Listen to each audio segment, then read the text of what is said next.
It's easier if I just do this. So we're going to look at that a little bit probably.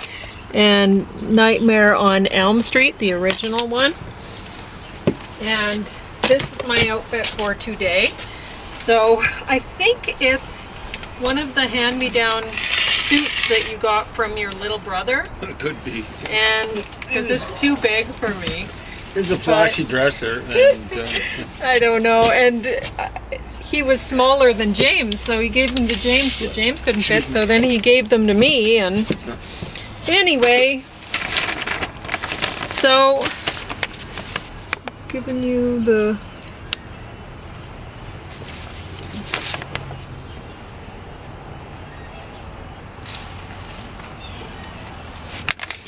information from my diet recently. Hope you can read it. And then this side.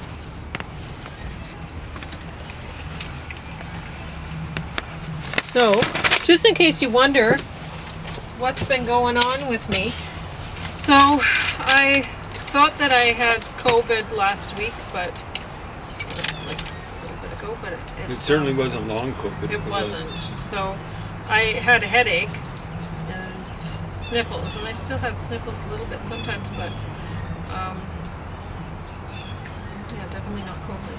So, anyway,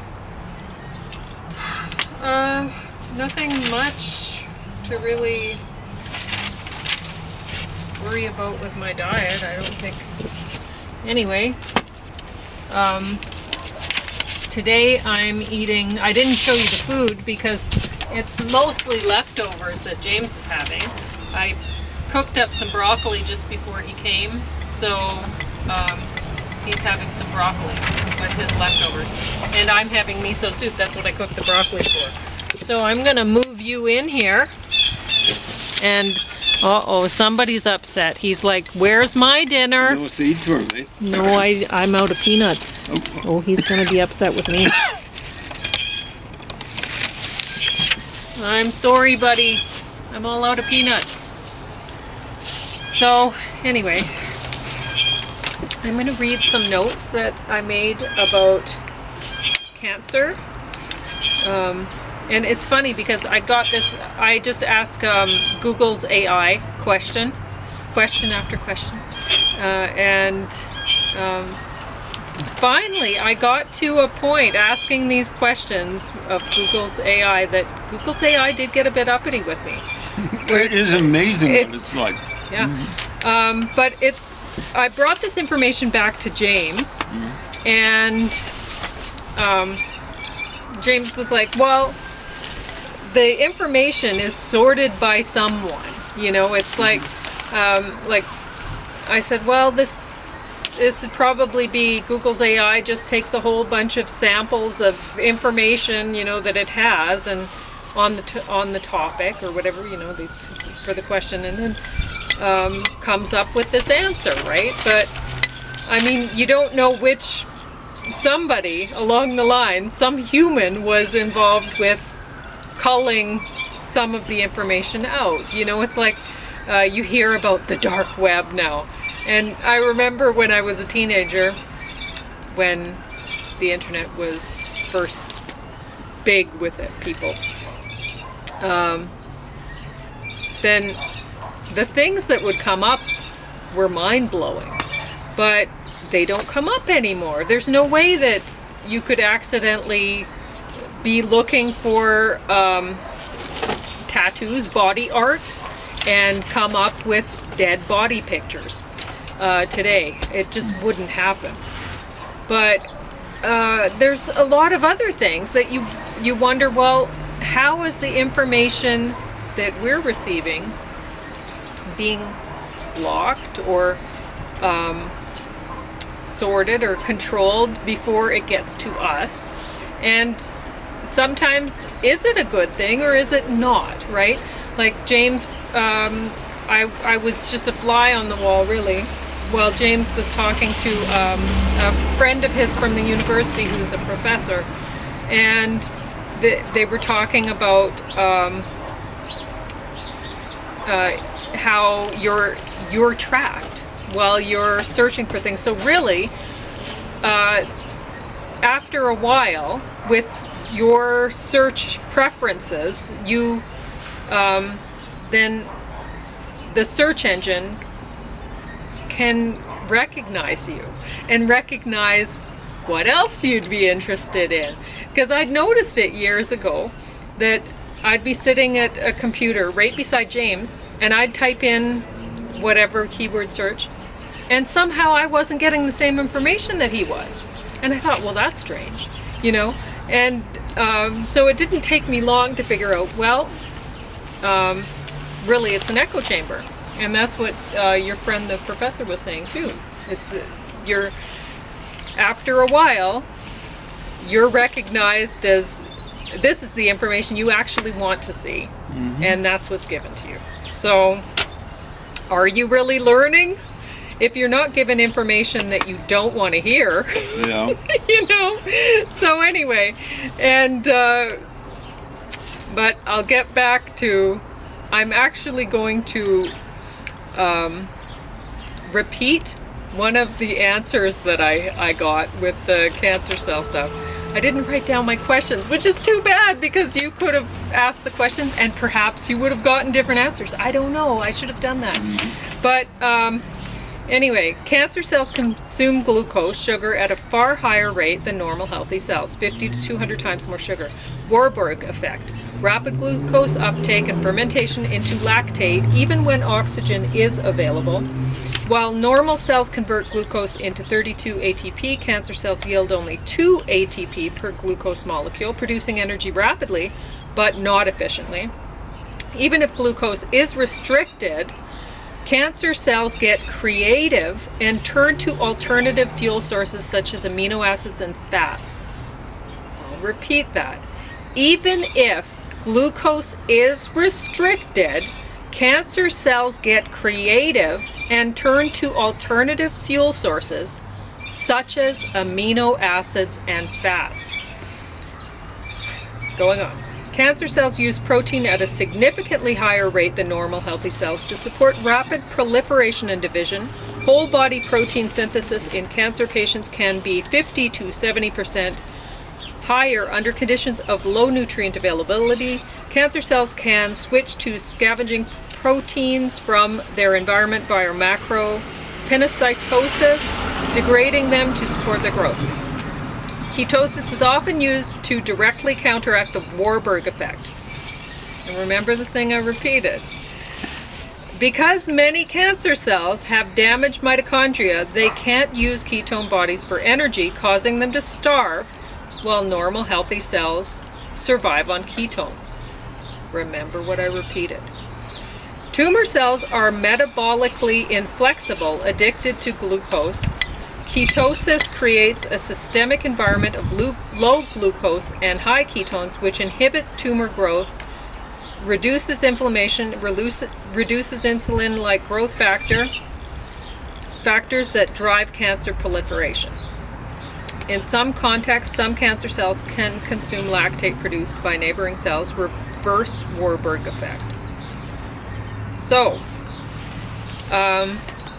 now you can understand probably where my questions we're making the Google's AI uncomfortable. Is that possible? Because the answers kind of contradict each other a bit. If you were listening.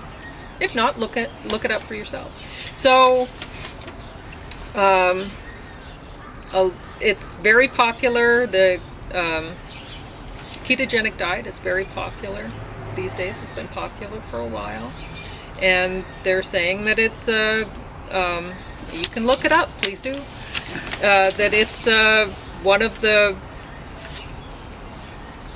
umbrella treatments, a whole bunch of different treatments used for cancer, controlling cancer. And I wonder, is that a little bit premature, thinking that it's a good cancer died? I don't know, right? I don't know.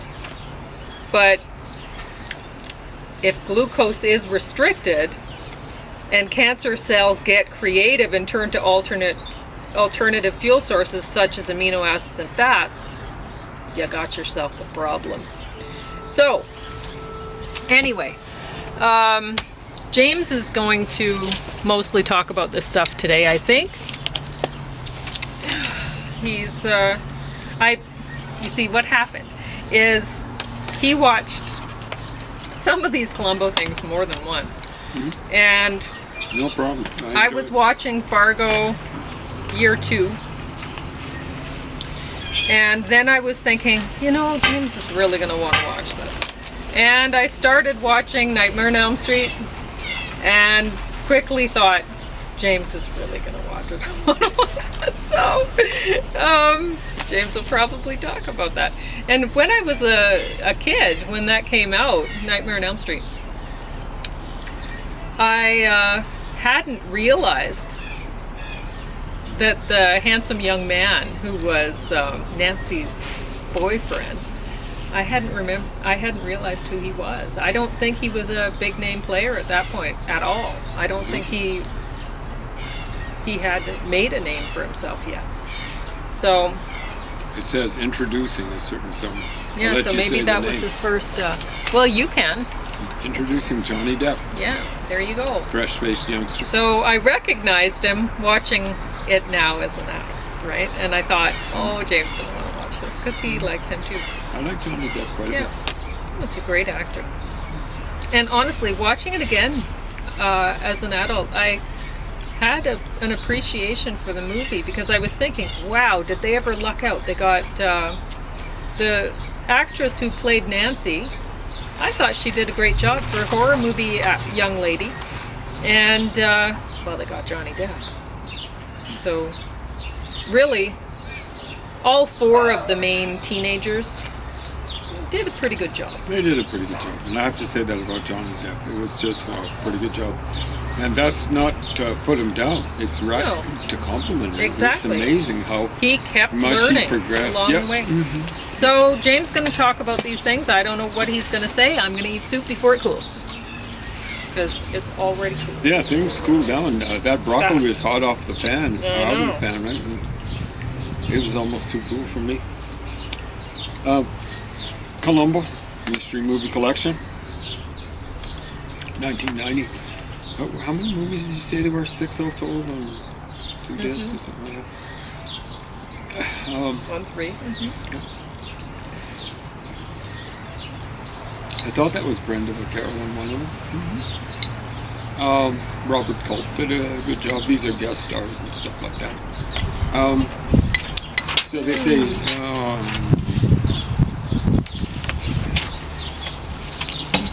I'm chasing it. Go ahead. Doc, you're the host. Yeah. Well, I was thinking of how I could help out. Nope.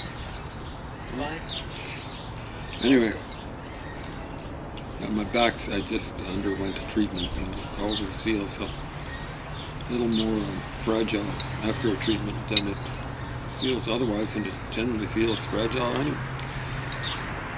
Anyway, this might be my favorite detective TV show of all time, Columbo.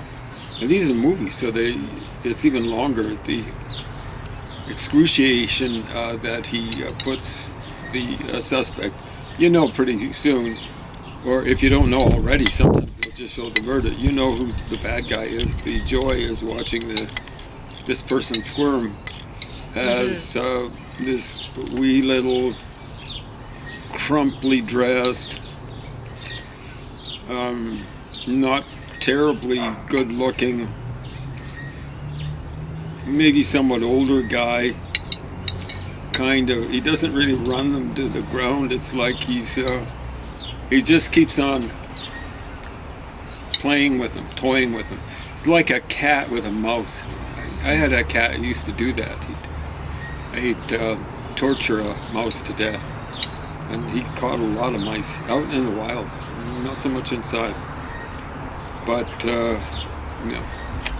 So that's what Columbo does, but he doesn't. You know, cats kind of have this arrogant quality when they're teasing a mouse to death. It's it's just like, he's scratching his forehead. So often, I love it when it never fails to give me a bit of a charge when he walks out the door, and then, oh, one more thing. He comes back, shuffling back and stuff like that. So I'm not going to say it's for everyone. Many people might not like that. I think sometimes guys, for example, I don't know about murder mysteries, but spy things, they want a guy who's studly or whatever, looks studly, acts studly, or both. But that actually comes as far as, well, I guess it's movie stuff, but it's a lot better than the movies they're putting out nowadays, which seem to be mainly for, I was going to say kids, but for teenagers. I look at 20-year-olds as being kids nowadays, maybe even 30-year-olds. Teenagers, well, they seem almost like infants. Anyway, that's the way it goes. So this is Fargo Year 2, 4-disc DVD set, and this was actually movie quality, one of the first, I think, movie quality TV series. They had things like that even before Breaking Bad. Can you think of any that came before Breaking Bad, the series that were... Well, this is way better, though. It's way better than Breaking Bad. Yeah. This is true. They don't have anyone... I even like Ted Danson in this one. Well, it's the only time I've liked Ted Danson, really, strictly speaking. Never cared much for his character in Cheers, was it, that he was in? And even less so the character he was playing in CSI Las Vegas. But this one he's actually puts in, I'd say, I mean, it's not Oscar material, but it's movie quality acting. It was good watching with James because he figured out things that I didn't, like the one aerial shot of Lethbridge, the post office and Paramount Theater. Well, I hadn't noticed it. I mean, it's only on for a second. It's just flashed, and it's like, and James like, that's Lethbridge right away, you know. Well, you haven't had new glasses in 20 years. That probably would make a difference. No, I just haven't seen it from that angle, I think. Well, we've never seen it from an aerial. I just was maybe imagining a goose-eyed view, because it also showed the Paramount sign. It's kind of an old-fashioned thing that sticks up way above the roof line. And it's I've seen season. geese up there many the a time. geese love it this time of year. They do the King of the Castle thing on that. Yeah, they're strutting their stuff. I don't know what's going on there. But I've seen them there. I've seen them. I'm not sure about the post office. Some may be a little high for them, but no, I haven't seen them up there. But the Paramount, they love lots of places. I've seen them on parts of the city hall, if I'm not mistaken, so on and so forth. But that maxes out at 5 stories. Kind of I guess you could call it the cupola of the post office. Might be higher than that. Anyway, and I could see the tower. That is in what used to be the mall, downtown mall. I could see it behind the post office. Yeah, that's weird. It seemed too close for me, but I guess we're used to walking that distance instead of seeing it maybe way that's up high. So I think that's it. Anyway, so if you're a little squeamish about killing on screen, this is not for you. Okay, it's kind of like the end of Hamlet or something like that. Yeah. Very few survivors. And it's really interesting the way the whole, like, I can relate to a lot of the characters who are like the 2 good police officers. I mean, there's a lot of bad ones. Really bad, and not just dumb, like corrupt, but corrupt and dumb, corrupt. Like there are very few smart corrupt. It seems like the North Dakota ones, it's like, were they just stupid or were they corrupt and like with working somehow on the payroll of Kansas City or something? I don't know. Yeah, I'd have to watch it again to kind of figure out what was happening. Yeah. It's kind of like gang warfare and only long distance. So Kansas City is several states down south of Fargo. But this is set, I think part of it in South Dakota. I know part of it is set in neighboring Minnesota. It neighbors, I think, both of those states, North and South Dakota. But I think you have to go through another state before you get to Kansas City. And I don't know how realistic that is. I mean, the mafia will move into places that they haven't had a presence before. I'm kind of surprised. They claim it's based on real events, that they leave it that late to move into Fargo. Maybe it's just too small for them. I could even kind of relate. I kind of felt sorry for Peggy. Well, I can kind of relate to the dumb guy that was her husband. Oh, for sure. I said was. So, spoiler alert, he doesn't make it. Nope. But I kind of felt sorry for her because I thought, she had these big dreams of California and everything, and it was exaggerated how much magazines. There's no way that she would have had, like, if this was actually somewhat based on a real person, there's no way she had that many magazines. Not in a small town like I'm not sure if they were in. Well, it was Luverne or something like Laverne, and they were talking about an actual place called Mankato. It's kind of southwest of Minneapolis, St. Paul, but I don't know if Laverne exists. Fargo very much does exist. I think its population around 20 years ago was 85,000. It might have gone up a little bit since then, but I can't see it going up significantly. I can't see it going down significantly. And well, she couldn't say what she wanted along the way. Like, she was taking birth control pills, and her husband's like, "Oh, let's, we'll start a family, we'll have children, and this and that." And you could see she didn't want to, but she couldn't say it. Yeah, she had so ambitions. I felt sorry for her. Yeah, I know. But she had ambitions, but she didn't have the brains to realize them. No. I mean, in many ways, his vision of the future was much more realistic. Attainable, exactly. So this is no spoiler alert. And I guess that's why she wanted to buy the butcher shop where he lives. Yeah. And I guess that's why she had these dreams of actualizing herself or something like that, is because she was like, okay, I don't know how I'm going to get my dreams to become a reality, and they wouldn't be. Yeah, so she had some sort of... And she'd have less of a chance of actualizing her dreams by going to this silly seminar that her boss is pressuring her into because she has romantic interests in her, and it's really sad for both men and women in the 70s, especially working men and women, because the people that were getting ahead, I mean, the working women would have thought, well, amiable working, like physical working women, sort of housewife types or whatever, they would have had dreams of whatever, and there's no way that their dreams would be actualized. But the feminist movement in the 70s, it really only benefited aggressive females, aggressive personality types, aggressive propagandists like her boss. Both the propagandists and the rulers. Mm-hmm. Yeah. And it's sad, to look back on it. It's sad to look back at. I think they did a good job showing that in this story, right? There's, even with I kind of felt sorry for the drug dealer family, the Gerhardt's niece or daughter or granddaughter, young girl who was sleeping with the enemy. Sleeping with the enemy. And because at one point, her boyfriend, I don't know, asked her, how do you see us? In your eyes, are we a Romeo and Juliet sort of thing? And she says, no, I mean, yeah, or whatever, maybe, or whatever. She's uncomfortable. Because you can tell that, yes, she's thinking that, but she can't say it, and... Well, she knew he was kind of toying with her. Yeah, very foolish, but she was young.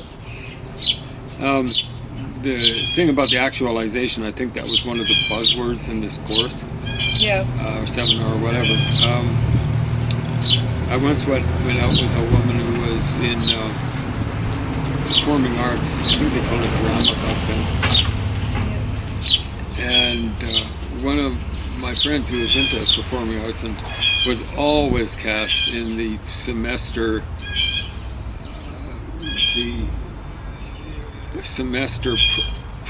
production for the performing arts department. He was that good. He was always had a central role, oftentimes a starring role and stuff like that. And he was making fun of her after she split up with me. I said, he was I can't duplicate the way he did it. Why can't I get him? I can't improve if I don't get roles. And it's the same sort of thing with having ambitions like this, like going to a big city. Mm-hmm. If you are good enough, they will come and get you. You don't have to go down there. And I can recall reading a poem about a guy who wanted to be a poet. He actually listed himself in directory of Alberta poets and stuff like that. He'd been indoctrinated very successfully by a guy who was supposed to teach poetry here. It was a William Carlos Williams aficionado. Anyway, judging from one of the poems this guy wrote, the student, he went off to Vancouver to make his way. He came back and, his girlfriend dumped him because she found someone else. These things happen. I think you might know of a case or something like that. We're not going to talk about it too much, but and the way he put it was, but you will recall, he should have said mythic figure, because always use the shortest version of something. You will recall, and that gives you a big mouthful, I was a mythological hero and stuff like that. Or maybe he's trying to make it seem clumsy, but he was so clumsy that I don't think he was doing that intentionally. But that's what people do when they go into bright lights in big city and going to make it big. If you're good enough, if someone's going to discover you,